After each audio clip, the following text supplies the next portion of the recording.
The Marinade. There's no O in Marinade. Let's try it one more time.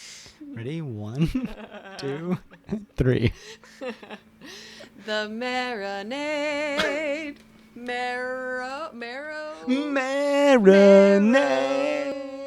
Bone marinade. The That's Marinade. The Marinade. With Jason Earle.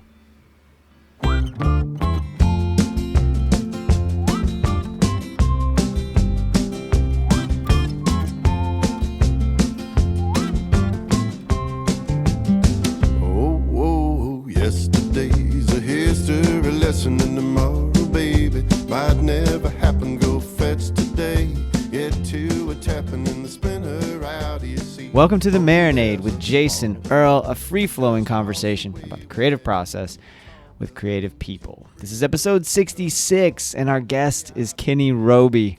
Kenny is an accomplished musician originally from North Carolina, who now makes his home in upstate New York. Kenny made a name for himself as the frontman for the pioneering alt-country band Six String Drag in the late 90s, and then went on to work with the great Neal Casal for many years, as well as put out a bunch of amazing solo records. We talk about his excellent new record, The Reservoir, which is incredible, y'all. It came out on August 7th, 2020. We talk about his work with Neal, soul and blues, and much to my alt-country loving excitement, the 90s scene in which Kenny was entrenched during this conversation. Listen to The Reservoir. Pick up a copy at kennyroby.net. Everyone, it is my great honor to present my conversation with Kenny Roby.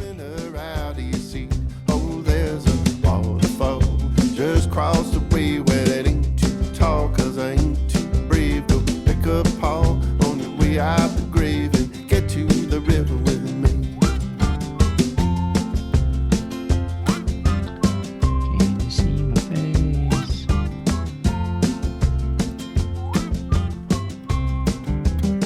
Let's open all the shades and let the sun roll in. Two Kennys.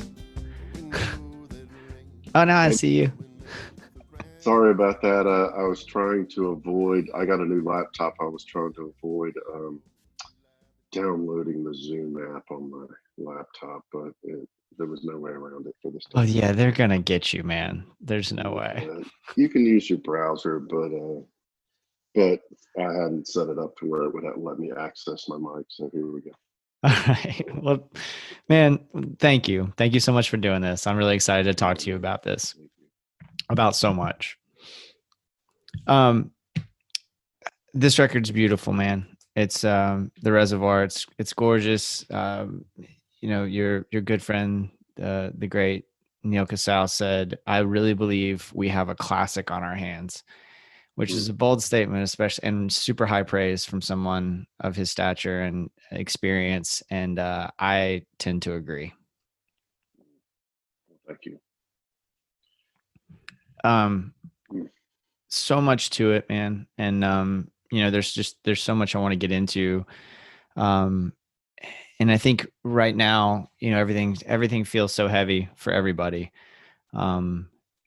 You really went through quite a bit, especially in 2019. And I just want to kind of, like, if we can start with talking about what you do for self-care, what you do for resilience. How do you get back up and dust yourself off and go out and make these things? I don't know. Sometimes I feel like there's really no other choice, you know. Either you're going to live or you're not. I mean, we straddle those worlds, I guess, and that's when life is the toughest, when you straddle, you know, trying to live your life and not really living. You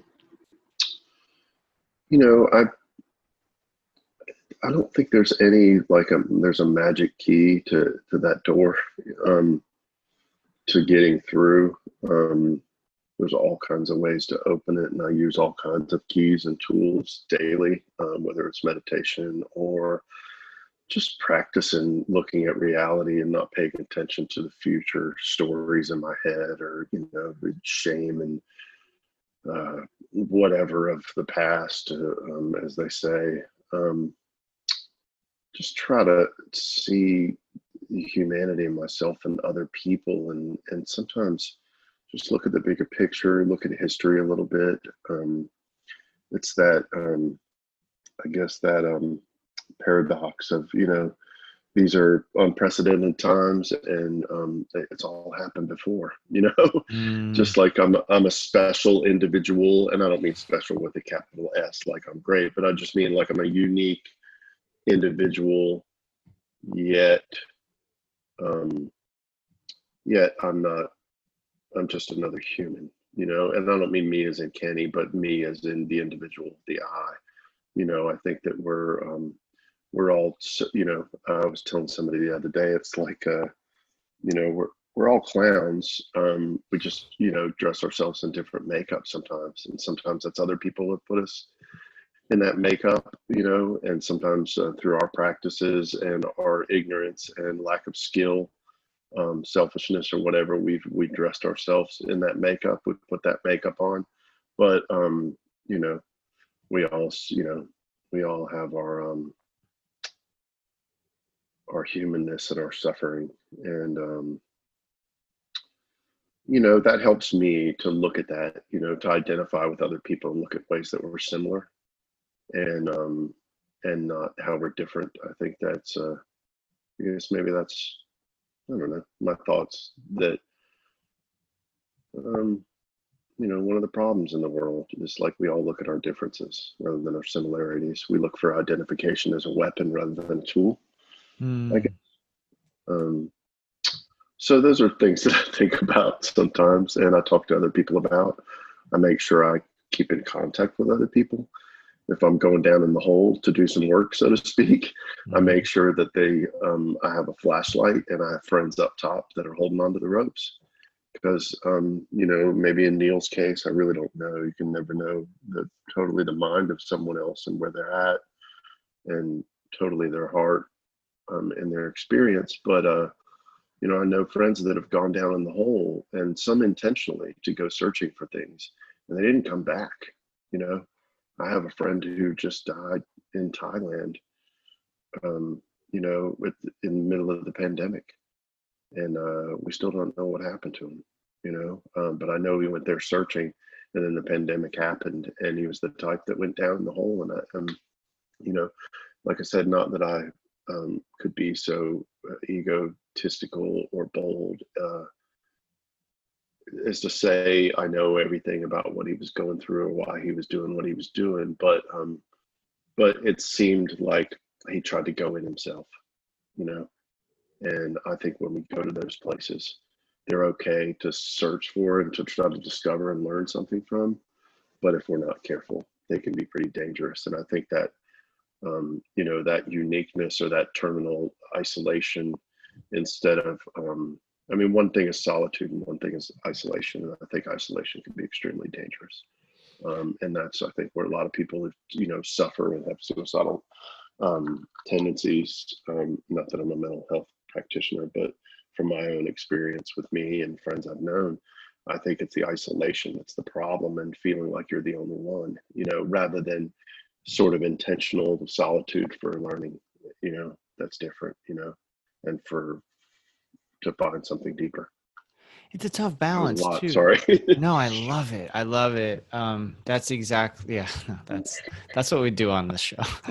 um, the, because you said you were talking a lot in there about the idea of kind of zooming out, and this has been a conversation with my partner a lot lately. We've been doing a lot of zooming out and kind of keeping keeping the perspective. Like you said, all of this stuff has happened before, maybe not necessarily at the Mhm. same time, but all of this stuff has Yeah. happened before. And we should have learned lessons from it, and sometimes it feels like we humans have not. But also, songwriting is such it can be such an ego driven pursuit. So how do you balance those two things? You see what I'm saying? Um, yeah, it is interesting because by nature it's sort of selfish. Um, you're getting down into your thoughts and you're sharing your perspective. And then when you do share it, you think you have something to share. Mm-hmm. And so to be able to straddle that line, to do that, but also have, not let the ego get in the way and share something honestly. That's tough. So, there are no pure motives, I guess. And I think you do it selfishly at first. I mean, I don't know if you create for selfish reasons. Maybe you enjoy it. Maybe it's for discovery. Maybe it's just for habit. I've been doing this a long time. I can't really stop these ideas coming. I can stop them once they come, but the initial, seeds get in there and they start to, ruminate or develop and become something. And if I take care of them, hopefully they can be something that's decent enough, and I feel confident enough to sort of go show the plant or the flower or the fruit of that to someone. But that's not initially why I garden, so to speak. So I can show somebody. That's backwards. That's going to be pretty transparent, and it's probably going to fail because then I'm in the result and not the process and what comes out of being creative, which is the sort of language I speak to myself. And then if I learn the language well enough, I can translate it to someone else, if that makes sense. Yeah, it does to some extent. I wonder if I could push you a little bit on it, especially as I think about the new record. There's 16 songs on it. And, I said last night, all over social media as I was preparing for this and re-listening to the record several times and raving about it. There's 16 songs and all of them, I think my words yesterday were breathtaking. I mean, it really is that kind of a record where every song just seems like there's no wasted space. There's no wasted time. And there is a lot to say. So how do you get to that place where I've gone through the process. Now I need to share this. And then once you decide to share it, how do you know what to cut down? Because I'm sure there were more than 16 songs. I would guess more than 16 songs that could potentially have made this record, based on what I've seen from your work. And so how do you know, first of all, when it's time to share, right? And then how do you also know which things to share and which things not to?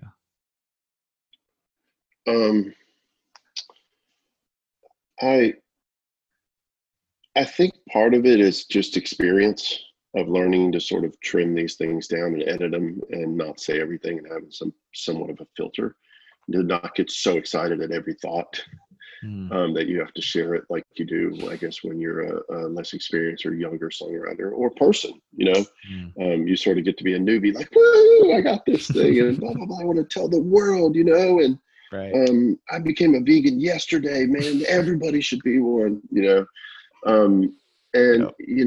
and that excitement is great fuel. But after you do it for a little while, you realize that, hey, calm down, son. You're gonna have some more ideas, and this may not be the best idea. So sort of, sit with it and let it ferment, so to speak, and ripen.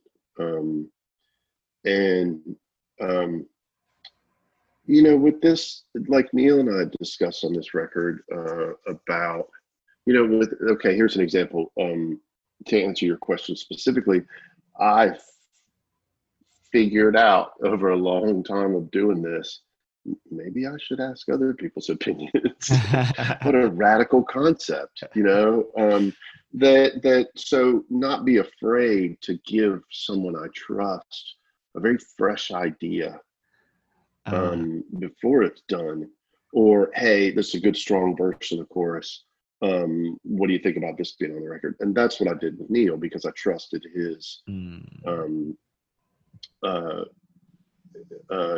taste, mainly, and his honesty, that he would tell me. I mean, he had no problem with that. He's like, this one's not as strong as so-and-so. Or he would be really honest, like, man, this may be a better song than that, but I'm really emotionally attached to this one, or whatever. He has to be honest too in that exchange.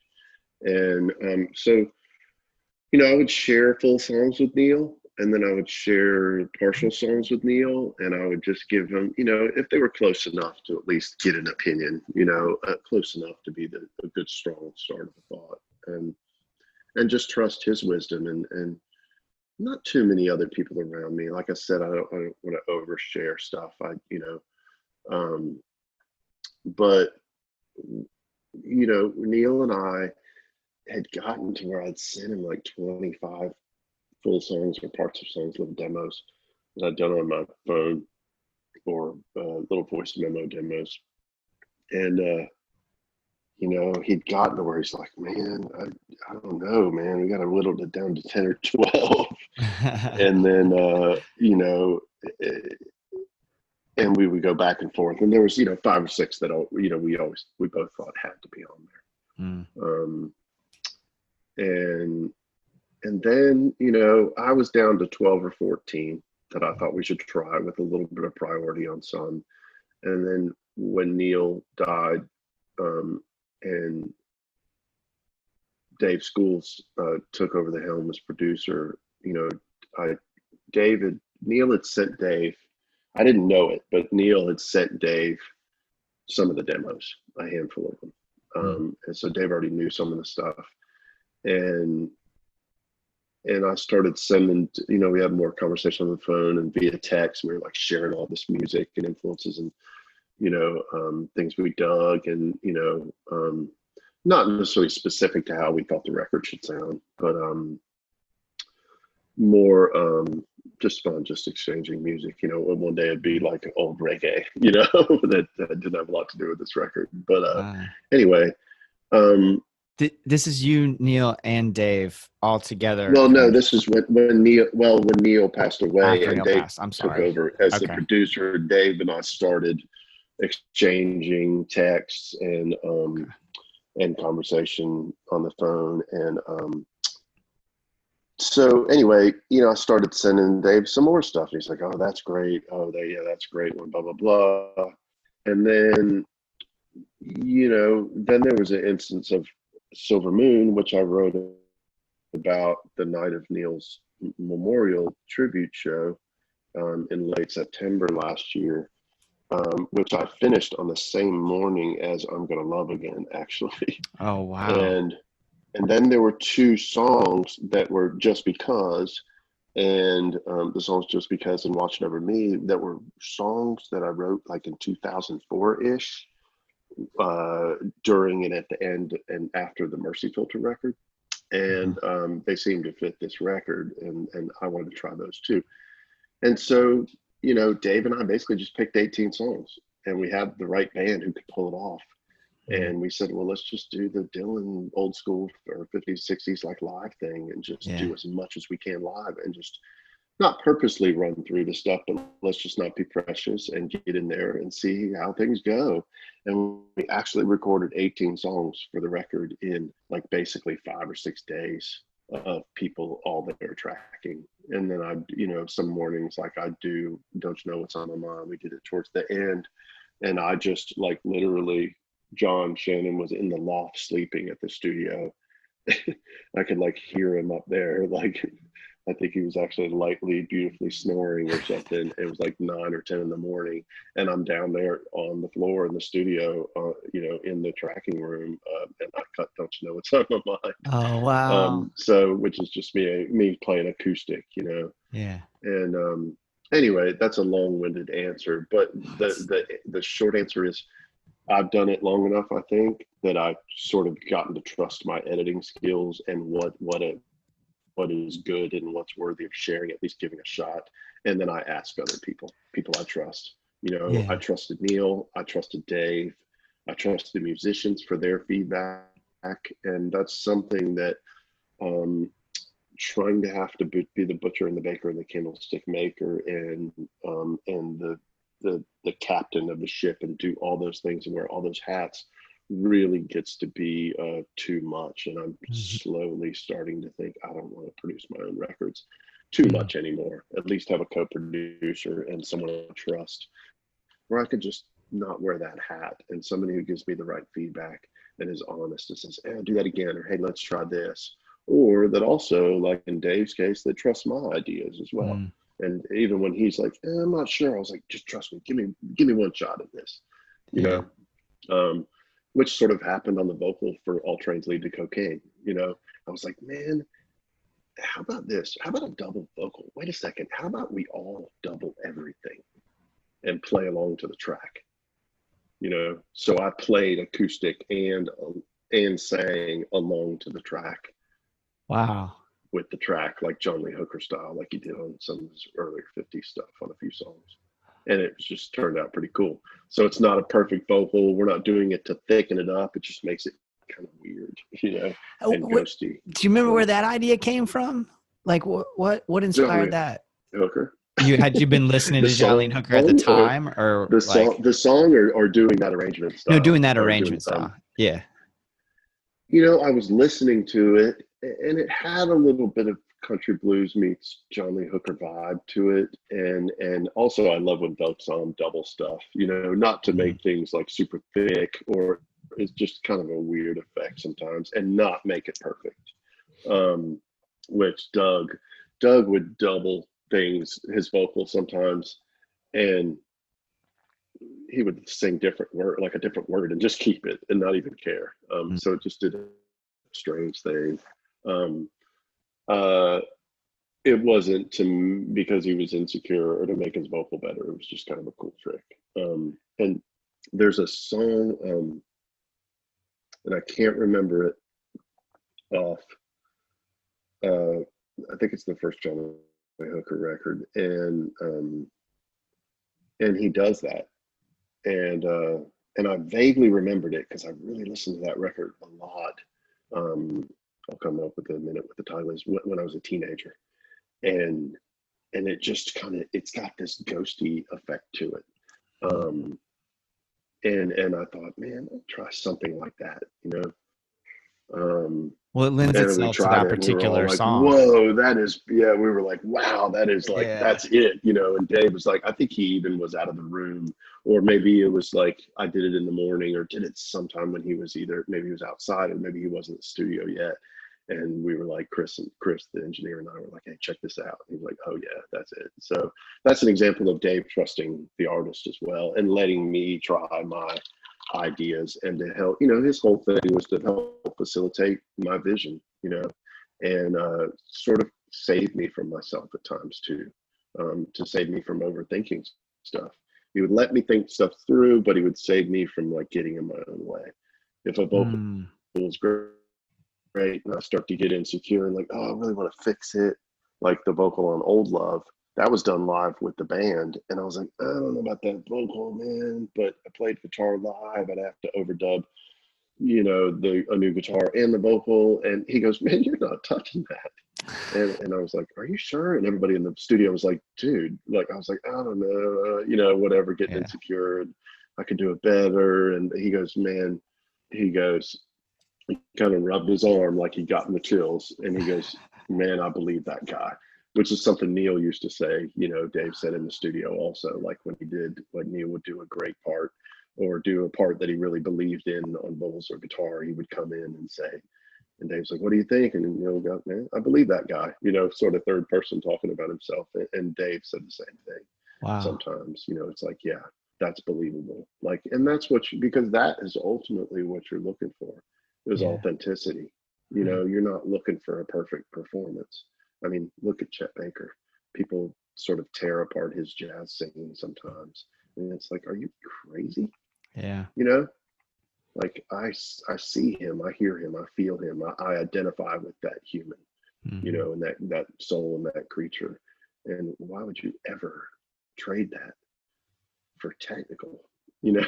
Right. It's, you know, why would I do that to my music? I don't like music like that. Yeah. You know? Well, that's interesting because, you know, you guys, the people in that room making this record are people who have the chops to make it quote unquote perfect if you wanted to. Do you have to rein yourself in at all on that? I mean, you have somebody like Dave Schools, and that entire band is just an amazing collection of individuals. do you have to rein that in at all, or is that just pretty organic when you guys sit down to play? Is it like, all right, we're just gonna go, and we're not gonna try to get to put too fine a point on it?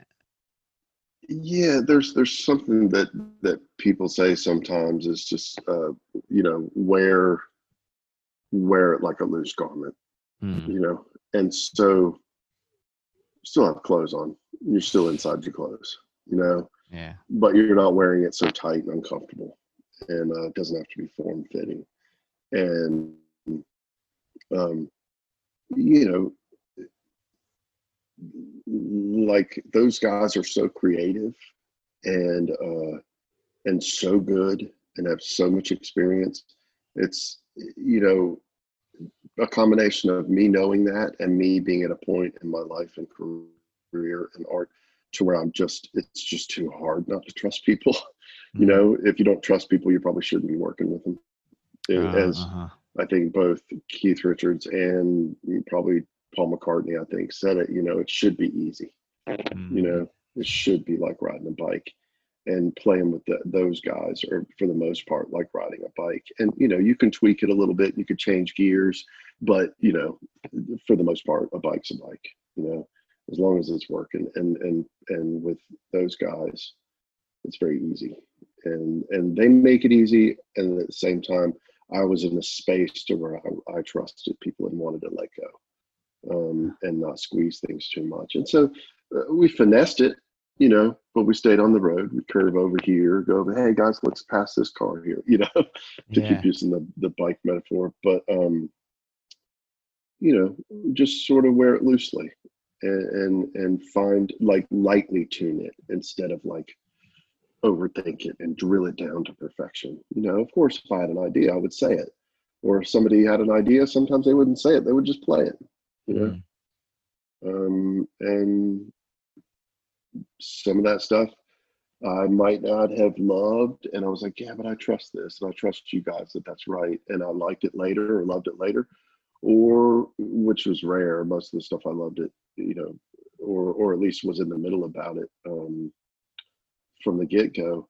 And then some things I didn't even pay attention to. And I listened back later and I'm like, oh my God, that was brilliant. Did you hear that bass line? Or did you hear Mm. that way Tony did that snare, or whatever? Or John played this little lick, or, Jesse played this little riff, or, whatever. And it's kind of nice, if you don't drill it down too much also and get too finite and too much in specifics, then you also have a better experience listening to your own stuff later, Mm. if that makes sense. It makes a lot of sense. Like you don't squeeze it, and so you carry it softly so it lives longer, if Right. that makes sense. So Yeah. you discover your own art, especially because you're creating it with other people, Mm. and so you don't hear everything at first. That would be shitty, wouldn't it? Yeah. To know it all right away. Yeah. Well, Like artistic omniscience, yeah, just no sense of discovery and no openness to Yeah. something becoming something that you didn't expect. Yeah, that would Yeah, be and such that's a the way bummer. songs are too. Like Yeah. John Prine, I listened to an NPR interview a few years back, and he was talking about I think he was talking about something off Bruised Orange. And he goes, man, I didn't have any idea what that song was about, and I'm not sure if I know still, Yeah. which is funny because he always sounds like he knows where he's going. He does. He always sounds like he's got shit figured out. Yeah. What, that I think that's pretty common with a lot of folks, though. Like and the first time I heard that sentiment, I remember Jeff Tweedy saying something to the effect of like, half the time I don't know what my lyrics mean. Now he writes a lot differently, I think, than a lot of people do, but. Mm-hmm. But he was talking about not trying to explain things because he's like, half the time I don't know what the hell I'm saying. That's not really my job, necessarily. Which kind of makes me think a couple of things you said there. Maybe want to ask you about when you're sitting down to write initially. Do you hear a country blues song? Do you hear Bakersfield sound song. These are all sounds that I hear on this record. Do you hear a birds like feeling, you know, in the way that, say, Silver Moon kind of takes me to that sort of the birds kind of vibe? There's a lot, it's cohesive work, but there's a lot of different stylistic influences. When you sit down to write initially, is that something you're aware of? I'm writing a country blues song, or I hear a country blues song here, or is that something that does come out more in the recording and the production?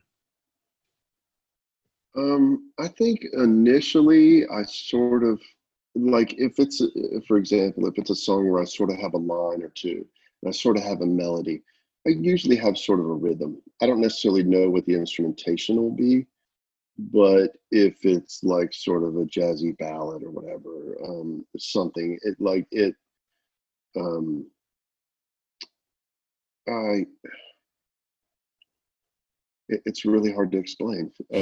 It's like sometimes you know you're going to cook this dish, and sometimes you're just like, man, I'm just cooking something. I don't know what this is going to be, and it just depends on how completely, so to speak, they come out formed.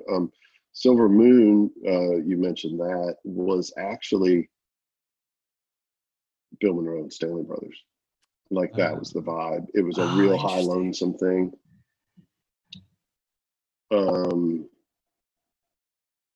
Yeah, very much like almost Monroe Brothers, early Stanley Brothers. Yeah. More in the like a Carter Family kind of ghosty kind of instrumentation, not like straight bluegrass, but more like that Clinch Mountain kind of sound, with a ghost flying all around and all that fallibility and all that great stuff without, like we said, drilling it down and making it perfect. Yeah. Yeah, and in my head, it's funny you said that, because I was looking to see, I'd forgotten if I'd written anything, earlier this year because of everything going on in life for the pandemic. And I was listening to my phone memos, and I'd gotten all the way back through this year, and then just skipping through and seeing, oh, that's a cool idea. That's a cool idea.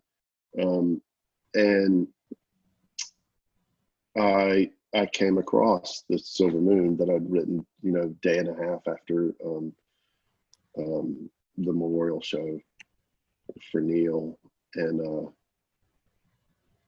I was in a hotel room. I'm like singing it super quiet, and I was singing it totally like I won't do it here, but totally singing it like I was super high, like whispery, almost Bill Monroe, falsetto. Which I can do for fun, but I don't know if I do on a record. Maybe if I'm singing harmony or something, I would do it, the falsetto Bill Monroe thing. But yeah, and then oddly enough, when I made the original demo, the morning I wrote it or finished it, like a week or so, less than 2 weeks before we started recording the record, I'd gotten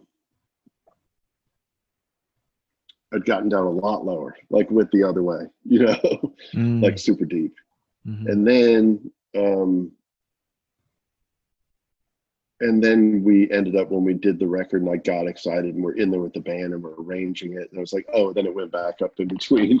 So it went back up into like a medium, middle range kind of thing, sort of in the country birdsy kind of vibe. And then, we were playing it, but we initially tried in the studio in the control room, old school, like around one mic, maybe one or two.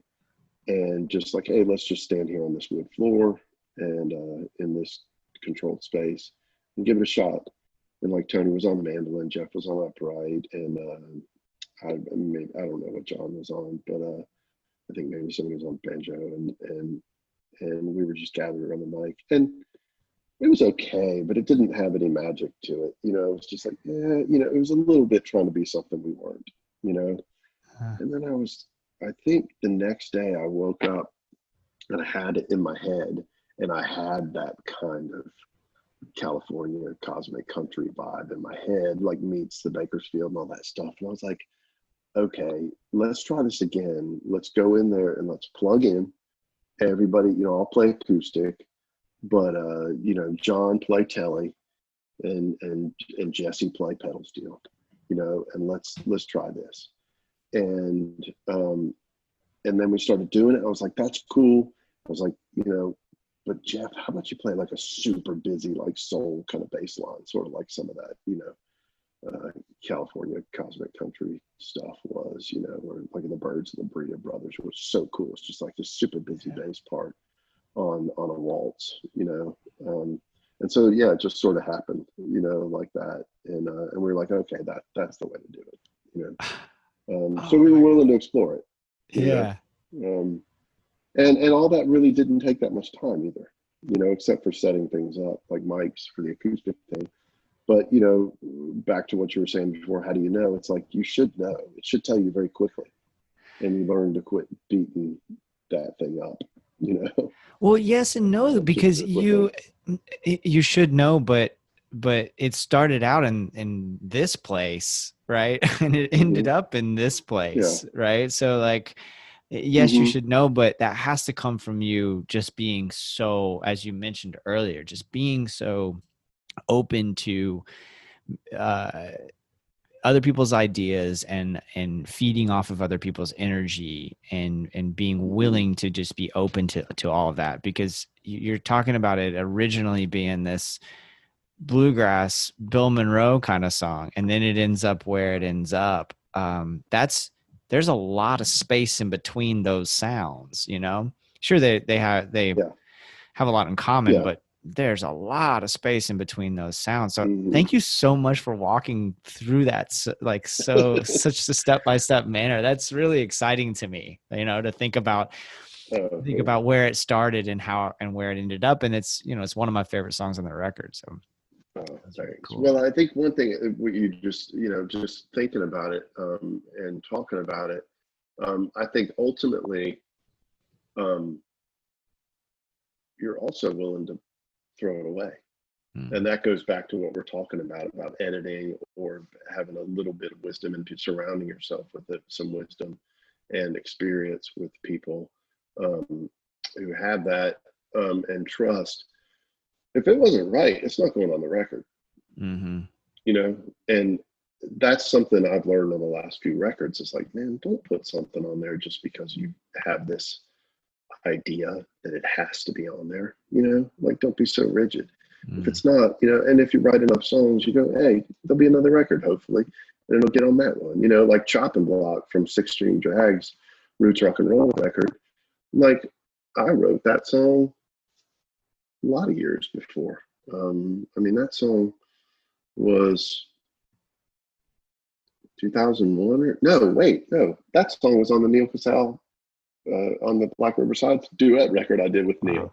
Wow. So 99. Wow. And it came out in 2015. Wow.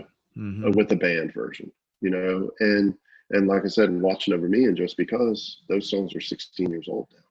Yeah. So I think that you got to be willing to, if they're not ready, they're not ready. If the dish isn't ready to be served, don't serve it. If you don't feel strongly about it and that it's ready for consumption, so to speak. Well, are those 15-year-old songs, are those bouncing around in your head? Are they sitting, are they on paper somewhere? Like, how do you know to return to them? I don't know. It's sort of just like thinking about something. It just comes to you. Sometimes it just comes to you. Sometimes you go looking for it. And like I said, you might find an old demo of it, or somebody reminds you of something. Like there's a song called Apple or Apple of Your Eye that Gary Waldman, my friend and manager, and Neal's friend and manager, and I were doing some pictures and video the other day, just walking around some places in Woodstock, and I couldn't remember the first line of the third verse of Don't You Know What's on My Mind. I'm like, oh crap, and he was like, I might have it on my phone, and he was looking for it, and he goes, remember this? And he clicked on it, and he played a band demo I had done of that like 14, 15 years ago. I was like, wow, I'd completely forgotten about that song.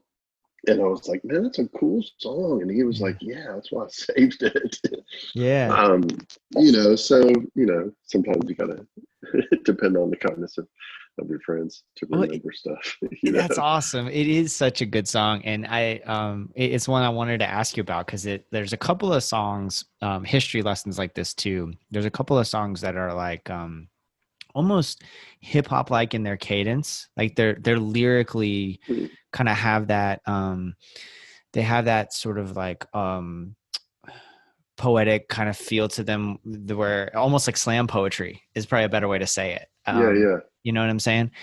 And I wanted to ask you about that. Like if those are songs that are written in that manner and then you find the melody later, because it almost feels, or with those songs, like the lyrics really take center stage in that way because they're clipping you along. Right. Does that make sense? Mm-hmm. Yeah, it does. It's the Roger Miller and Chuck D influence in my music. Mm. That is only a half of a joke. It actually probably is. Uh, I think but specifically to answer your question, I think that like history lesson, for example, like the melody and the lyrics kind of came out together, and yeah, so I really don't know, it's sort of dissecting your influences, but I do actually have a lot of like hip hop influences and reggae influences. I mean, that was, I had country influences when I was a little kid, of course, from my parents and people around me. But I also was really into hip hop when I was in my early teens, I went to like the first Fresh Fest in the 80s, in Greenville, South Carolina, and saw Run DMC and Houdini and Fat Boys and all that stuff, so, Boogie Down Productions, all that stuff, Public Enemy, that was a big influence on me. Wow. And, I wanted to be a rapper, an MC, and, a R&B singer, as much as anything else, at different times. I was huge into reggae, big time in the 80s, and punk rock, and all that kind of went together, so I guess you'd say it's rebel music, when I started to really run away, so to speak, and rebel, between like 13 and 18, it was like all that stuff was all the same to me, whether it was reggae or punk rock or, or country, because, you listen to country and you're actually rebelling against the rap and the punk rock friends, in some ways, but, that's just sort of a joke. But, but all my friends, we were all, there are a lot of musicians. I'm not special. We're very eclectic, Right. Especially from a small town. There was no specific scene that you could be rigid to in a lot of ways. If you liked anything outside of the mainstream, you sort of gravitated in the hippies and the deadheads and the punk rock kids and the skate punks and,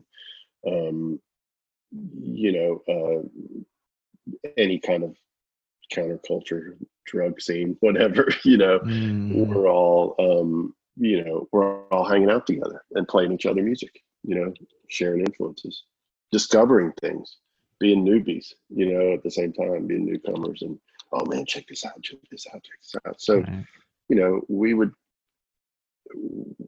friends of mine's bands and mine too. It's like you cover a Clash or Ramones song and then you cover a Buck Owens song.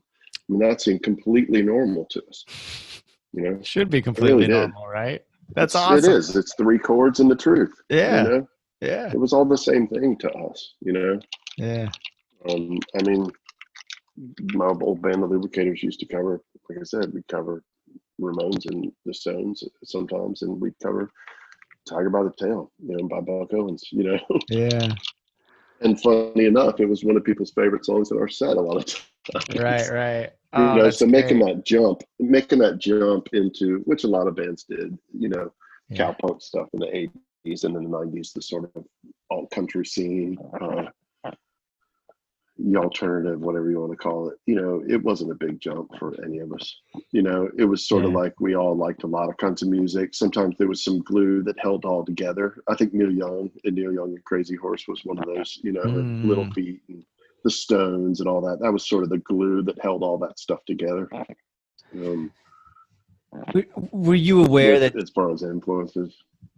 like at that time with Six String Drag, were you aware of that sort of what I now look back on and see as kind of a movement? You know, that sort of cowpunk alt country, whatever you want to call it. You know, that's what I gravitate toward. You know, a lot of the time, especially in my 20s, I did. You know, I missed it. I was a little Yeah. bit young. I was a little bit Mhm. young to be in the middle of like that renaissance, so to speak. But were you aware in the you know, I got to it later. I got to it through Lucero really, and then Yeah. Wilco got me to Uncle Tupelo, and you know I got kind of Mhm. in that Two Cow Garage a little bit later. So early 2000s is Yeah. kind of when that stuff came into my life. But were you aware Yeah. that there was something kind of big happening then at the time?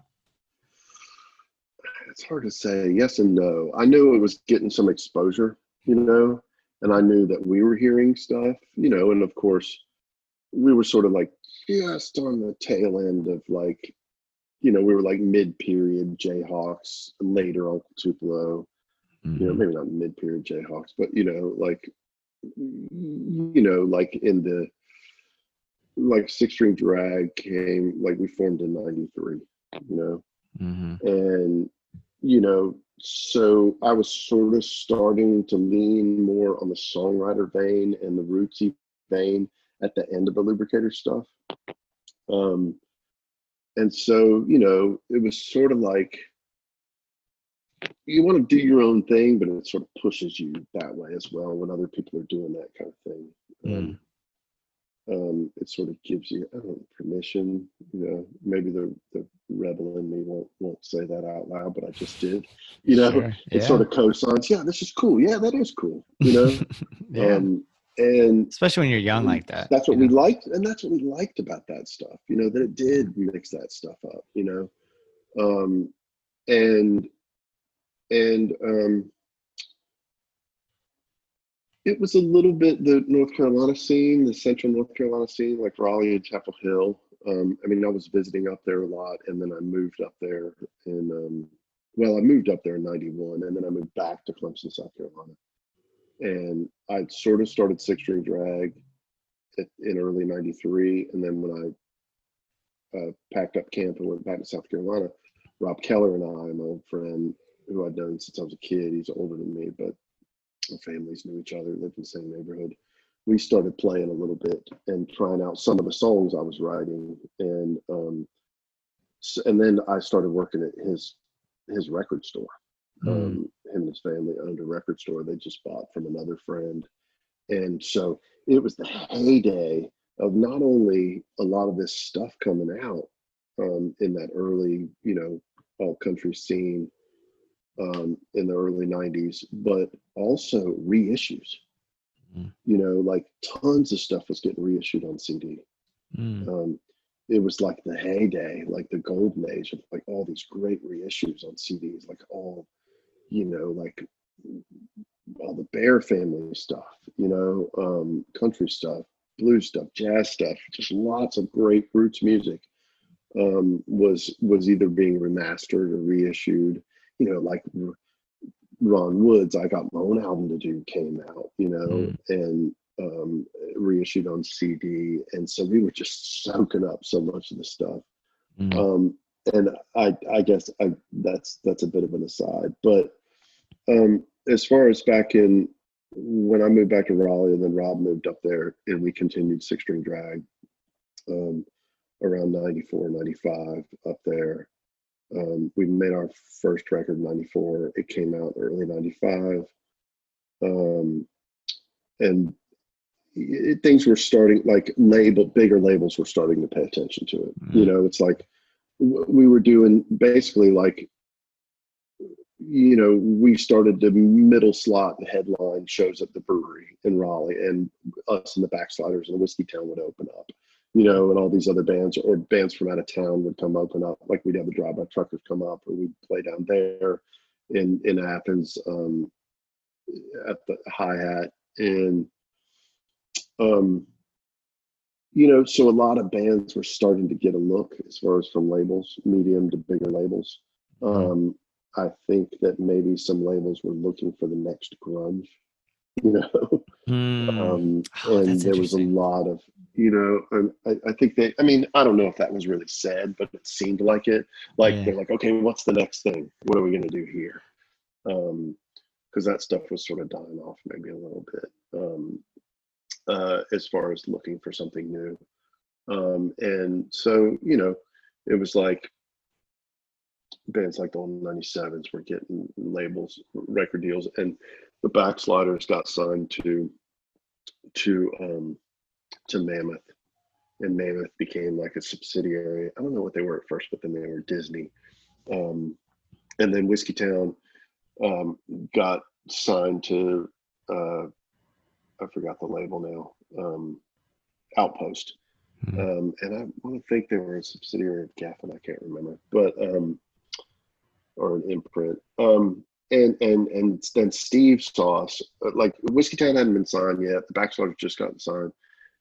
Steve Earle saw us at Bubba Palooza in Atlanta, and his friend who worked for the label had him and other people, her and then other people at the label at E Squared, just came down to check out the festival, and they were supposed to stay around and see Whiskey Town the next night, and then something happened and he had to get back, but he saw us that night, and it's kind of a funny story. We were out there playing, and we look out there, and Patterson from the Drive-By Truckers, who were really in their early stage then. I don't even know if they'd made their first record. I think they'd made their like the 9 Bullets 7-inch. Uh-huh. And so Patterson, I think Drive-By Truckers maybe were playing the next night or something. But Patterson was there, and he's standing out in the crowd, and he's got his arms folded like next to this guy, and and they're both like grinning ear to ear, and the guy's got these sunglasses on, like biker mirror glasses or whatever, and I'm looking out there, I was like, that guy looks familiar. We're playing our show. We had full horn section and everything. It was like 7-piece band, and they're both just Patterson, this guy just getting off, and so we go backstage after the show, and man, and Rob goes, dude, that guy out there, that Steve Earle looking guy was getting off, man. He was really into us, man. He was like, that was cool. And I just looked at him and said, I think, I forgot this part of the story. Somebody had come up to me and said, hey, Steve Earle is here. This was after we played. Hey, Steve Earle's here, and he'd love to talk to you after the show. So Rob was telling me this. He's like, telling me about, man, that Steve Earle looking guy. And I said, Rob, that was Steve Earle. He wants to talk to us outside. And so we went outside and talked to him, and he goes, man, I really loved you guys. I was not, I wasn't expecting that, and your harmonies and the horns. And he was like, you got the band thing going on, the loose but tight thing. And he was really, really complimentary into it. He goes, well, why don't I want to talk to you guys about possibly doing something together. And he said, meet me for lunch tomorrow. I have to leave town. And so, for breakfast. And so we met him at his hotel for breakfast. And he said, I did not come here to sign a band. I wasn't expecting to, but you guys make me have to drop back and punt. So do you want to be on my label? So he was like, the only requirement is I want to produce your first record. So, so that's how that all happened. So then, long story longer. So Whiskey Town got signed right after that to Outpost, and then Backsliders were signed, and then us, and then a couple of Chapel Hill bands were signed. And so there was, sort of a Central North Carolina movement, and Southeastern bands were getting some recognition and getting signed. So we sort of felt like we were part of that, but not really. Oh, interesting. It was just, it was like, you don't sit there and dissect that stuff when it's happening. Yeah. I knew we were starting to get shows. I knew we got signed to a label. We were making this record, but we were just more excited about, damn, we love I Feel All Right and Train to Come, and this guy was back doing these great records. We were a fan already, Yeah. and we're like, shit, man, we've just been listening to those records, and this guy wants to put us on his label and produce us. So it was very cool. We thought about it more in those terms, than we're a big part of this big movement, Right. That's a sort of a strange thought to me, actually. Yeah. Well, I imagine that's what you were going to say, but still, I just, even as you're reflecting, it sounds like you did know something was going on. You couldn't, it was there. Bands like, I'm sure I can only imagine what it was like seeing early truckers and early Whiskey Town and, you know, some Yeah. of those bands. Like, I can only imagine how exciting that must have been, whether you could process it or not at the time. Like those bands are timeless. Those records are classics, you know? Hmm. So I can only imagine how exciting that is. And then to have Steve fucking Earle to, to just kind of not expecting anything, find you guys and make your record. Like, that's so, thank you so much for going down that memory lane, man. That Yeah, was, that was I fun. can't tell you how Yeah, exciting that his was for me. friend was, you know, his friend was, you know, at the label, and she worked for the label as well. I shouldn't say his friend, but um, uh, you know, she had heard our first record. So, you know, I don't know if she played it for him, but she was like, you got to see these guys. I've never seen them. I want to see them. I like their music. And I'd actually talked to her when she was at another label before that. And I forgot what label she worked at. And she had said, man, I'm trying to get some people here interested in you guys. So the one thing was like, we were sort of starting to get phone calls a little bit, you know, and we'd actually done, like, Columbia was interested in us at some point, you know, and so we'd done some demos for them that never, which became the Jag sessions later, Oh, that we okay. reissued a couple years ago. Yeah. Some of that stuff became the Jag sessions, that the Columbia stuff, but they passed. It's like, yeah, I don't know, you know, for whatever reason, you know, Right. and then after that is when Steve saw us, you know. Wow. Have you worked with him since? No, the only I hadn't really even seen him since back, you know, when the band broke up. So like 98-ish, until the Neal tribute memorial show in September. He was there. So I got to talk to him, and that was nice. A little bit. And we just talked for a little bit backstage a couple times. And then I played right before he did at the tribute. So yeah, it was cool. Yeah. Good to reconnect. Man, Kenny, you've given me more than I could have imagined. We always end on what you're getting down on, just what you're listening to, what you're reading. Like, what art has you fired up right now? Could be a TV show. Man, Could be I've been obsessing on Chet Baker lately, on his vocal records. On Chet Baker Sings, it seems to be a daily habit. okay. I've been, you know, listening to like more like country funk stuff, and listening to Rusty Kershaw a lot. I don't know if you've ever heard those records. That the one he did, Blues in the Cajun Country, I think it's called. Okay. And then he did another one in '91 that I think maybe Neil Young was on and they've co-produced. It's fantastic records, really, really fantastic records. Books, you know, a little bits of everything, you know. Yeah. I'm reading The Prophet a little bit. I just read like little tiny bits of books. I'm reading a bit of Thomas Merton letters. I'm just looking over here at stuff. Yeah. You know, some sort of a little bit of philosophy, a little bit of Eastern spiritual kind of stuff, you know. I want to pick up the Small Town Talk, which is a book that was written about the Woodstock area, the history of Woodstock. You're up there now, right? Woodstock? Yeah. Yeah. Yeah. That's a big move. Yeah. Although it's very much like back home in a lot of ways. It's like, you know, I grew up in the foothills of the Blue Ridge and the Appalachian Mountains, and in upstate South Carolina. So I went from one upstate to the other, I guess. Yeah. But it's same mountain range, not similar. And it reminds me of that and of Western North Carolina. So the scenery is similar. Maybe that on steroids in some places. Right. And the people are great here. You know, it's a small town, and you know, eclectic mix of people, artistic, and you know, it's got a good mix of a little bit of the country and the city feel. I got to get up there, man. I've spent time in Vermont, spent time in New Hampshire, Maine. I mean, I've been to the city plenty of times, but I've never made it to upstate New York. Yeah. I need to do it. It's beautiful. Yeah. It's very beautiful. I recommend it. Cool. Kenny, this has been such a pleasure. Thank you so much, man. Oh, thanks.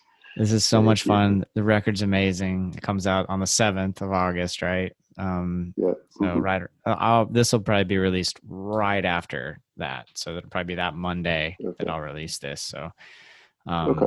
really, really exciting, man. I'm so grateful for all your time and for you being so open and for those stories. Like, I was getting like chills thinking about those stories. So thank you for going hopefully down I that didn't road. ramble too much. I kind No, it of was go down those great. roads. It was great. It Long was ways perfect. down those roads sometimes. I'm all fired up, but- man. I'm gonna go listen to Rusty Kershaw and Chet Baker and yeah, do it. And Bobby Charles, you got to yeah. get some. Okay, Bobby Charles too. And for His first or self-titled record, not first record, 1972. I'm gonna throw. We got a vinyl copy of "I Feel All Right." I'm gonna throw that on too while I'm at it. There you go. Awesome. All right, thank man. you so much for having me. Thank you. Okay. Be well. All right. See you. All right, Bye. you too. Thanks. Oh, yesterday's a history lesson. Tomorrow, baby, might never happen. Go fetch today. Get to a tapping in the spinner out of your seat. Oh, there's a waterfall. Just cross the way where it ain't too tall. Cause I ain't too brave. Go pick a paw on your way out. Kenny Roby, y'all. Thank you so much, Kenny. Thank all of you for listening. What an honor. I love that conversation, and I'm so glad I get to bring it to you. Thank you, Kenny, for indulging me in that 90s alt country conversation. He gave me more than I could have expected, y'all. That was such an honor and such a pleasure, and I'm so grateful for your time and energy. Thank all of you for spreading the word about the show. It seems like every day I'm getting a new message and somebody saying something about the show. Our Patreon community just grew. Huge shout out to our friend Jasmine. Welcome, Jasmine. Welcome to Patreon. It means so much, y'all. Every little bit helps, and it makes a huge difference. It's so much fun to make this show and to have the support that we have on Patreon, patreon.com/Marinade Podcast. If you want to join, is really heartwarming and incredibly helpful. Thank you so much for the Twitter messages lately. I feel like we've been getting a lot of feedback on Twitter. If you're not following us yet, please do so at Marinade Podcast on Twitter, Instagram. We're on Facebook as well. I've been having so much fun recapping the last few years of the Marinade. 3 years we're coming up on, y'all. We're almost at 3 years. Can you believe it? And it's taking me a while because as I'm recapping each episode, I'm telling stories about them, and it has taken me longer than I expected to get through these episodes because I have so much to say. There's such fond memories. This show has become such a big part of my life, and being able to make it gives me such joy and makes me a better person. Y'all make me better, and I really, really appreciate that. All right, y'all, it's time for What I'm Getting Down On, this segment of the show where I talk about the art that is inspiring me at the moment. I have just been wearing out Joshua Ray Walker's new record, and I'm releasing this on a Sunday. Josh and I are actually going to sit down to chat tomorrow, and I can't wait. It's, I think when we look at the Americana genre now, it's something that is amorphous, and I like that about it. So many different acts can fit in that kind of umbrella of Americana.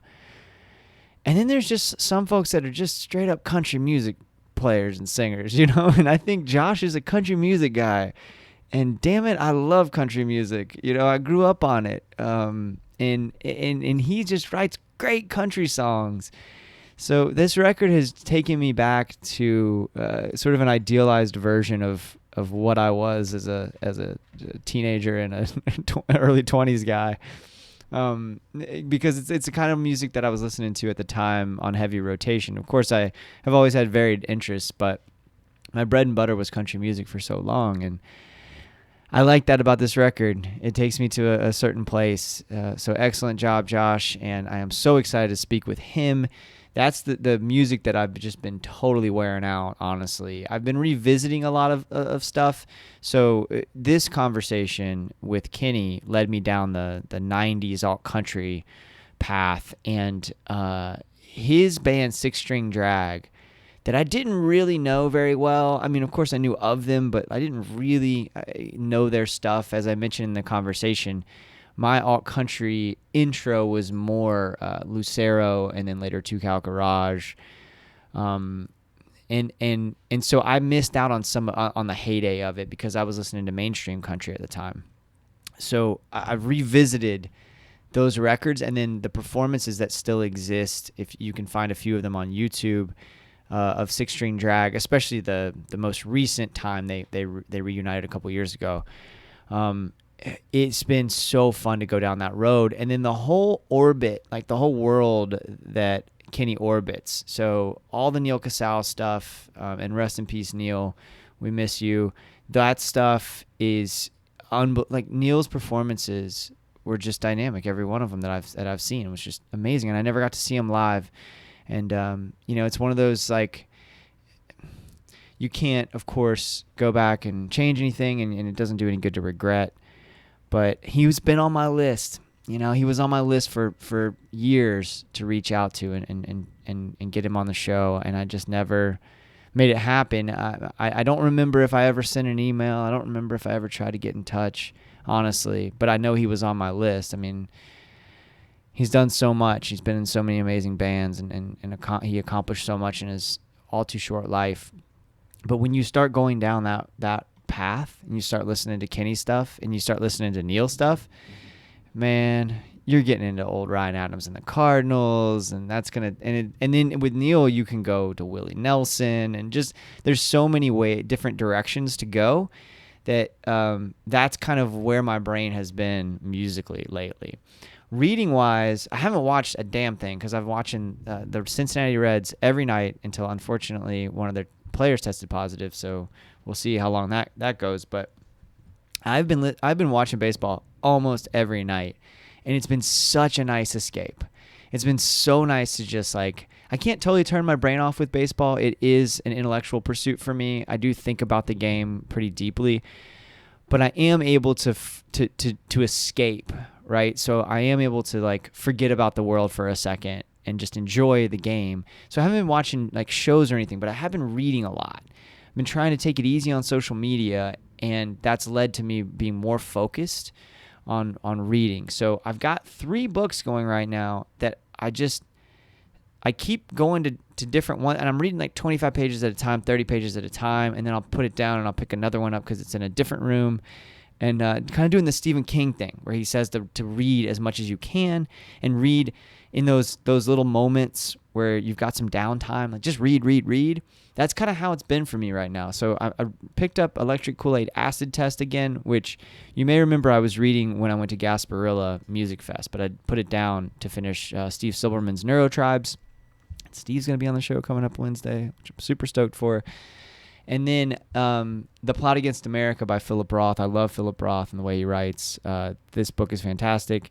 And then This Is Your Brain on Music is the other book I've been reading. It's been out for a few years and is, kind of wonky, but like in a way that's accessible. So if you haven't read it and you're really into music, I highly recommend it because I think it's accessible to both the seasoned musician and also the lay person who just enjoys listening, and then the in-between person like me who's kind of calls himself half of a songwriter, right?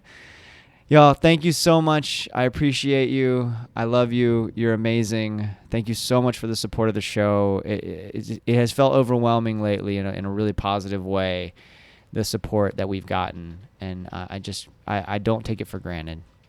Until next time, go out and create something if you can do it. If not, don't beat yourself up. Cheers, y'all.